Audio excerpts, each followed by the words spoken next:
bezdušný, odolný, romantický anděl se promění v ďábla v těle mým.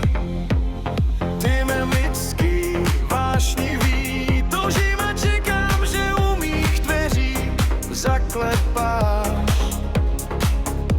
a zpět se vrátíš. Nečekáš, vejdeš, obejmeš, vezmeš a nepustíš. Radost mi uděláš, na mě se podíváš, srdce mé se rozbuší. Tvá slova jsou upřímný, když tvé oči se na mě podívají.